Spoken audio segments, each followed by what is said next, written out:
Postcards from the Abyss. I always thought my uncle was merely eccentric, a world traveler with a penchant for sending postcards from the far corners of the earth.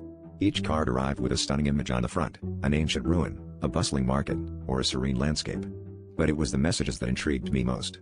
At first, they were typical travel notes, but over time, they took on a darker tone. "It's watching," he wrote from a remote village in Romania. "The shadows know," came another from a desolate island in the Pacific.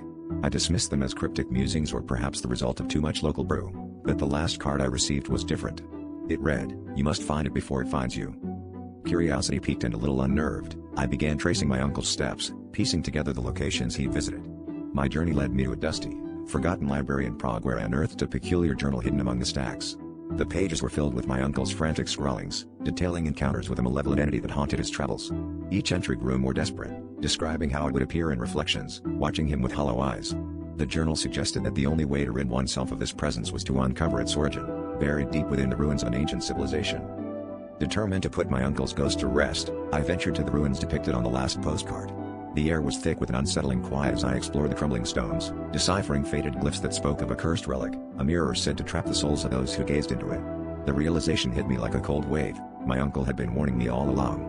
As I stood there, the shadows seemed to lengthen, creeping towards me as if alive. I felt its presence, the weight of its gaze pressing down on me, urging me to leave or face the same fate as my uncle. In a frantic bid to escape, I turned away from the ruins, but not before catching a glimpse of movement in the corner of my eye. There, in the fractured surface of a broken shard, I saw it, a face, hollow yet familiar, staring back at me. The postcards had been more than just messages, they were a trail, a breadcrumb path leading me to the truth. And now, as I stand on the precipice of understanding, I realize the sinister force my uncle faced had chosen its next victim. The postcards were not just a warning, they were a curse. And now, it's my turn to run.